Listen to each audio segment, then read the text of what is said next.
नमस्कार मित्रांनो, dears mind ब्लॉगमध्ये तुमचं स्वागत आहे.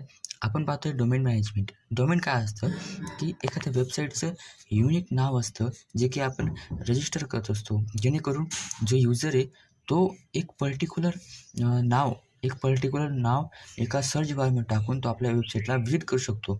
आणि त्याचे काही 3 पार्ट्स आहेत, मेजर पार्ट्स. एक टॉप लेवल डोमेन, हा शेवटचा टॉप लेवल डोमेन असतो.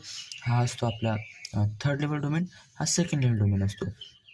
जो की आपला मेन पार्ट असतो, आपलं नाव असतं. नंतर सर्व्हर नेम म्हणजेच www.com आपण पाहिलं, जे की सर्व्हर असतं. आता ते कंपल्सरी नाही टाकायचं, पण आपण जर बघणार तर URL म्हणजे ते ऑटोमॅटिकली येऊन जातं. नंतर सेकंड लेवल डोमेन, जे की आपलं वेबसाईटचं नाव असतं, पर्सनल आयडेंटिटी असते.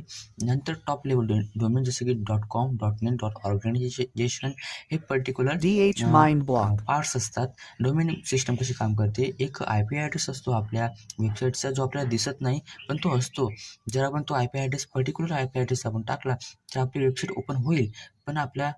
पण प्रत्येक युजरला तो IP ॲड्रेस लक्षात ठेवणं अवघड आहे. म्हणून आपण एक नाव घेऊन घेतो, जसं की गुगल नाव घेऊन घेतलं तर तो गुगल नाव टाकून तो त्या ऑर्गनायझेशनला व्हिजिट करू शकतो, वेबसाईटला व्हिजिट करू शकतो. बस. धन्यवाद.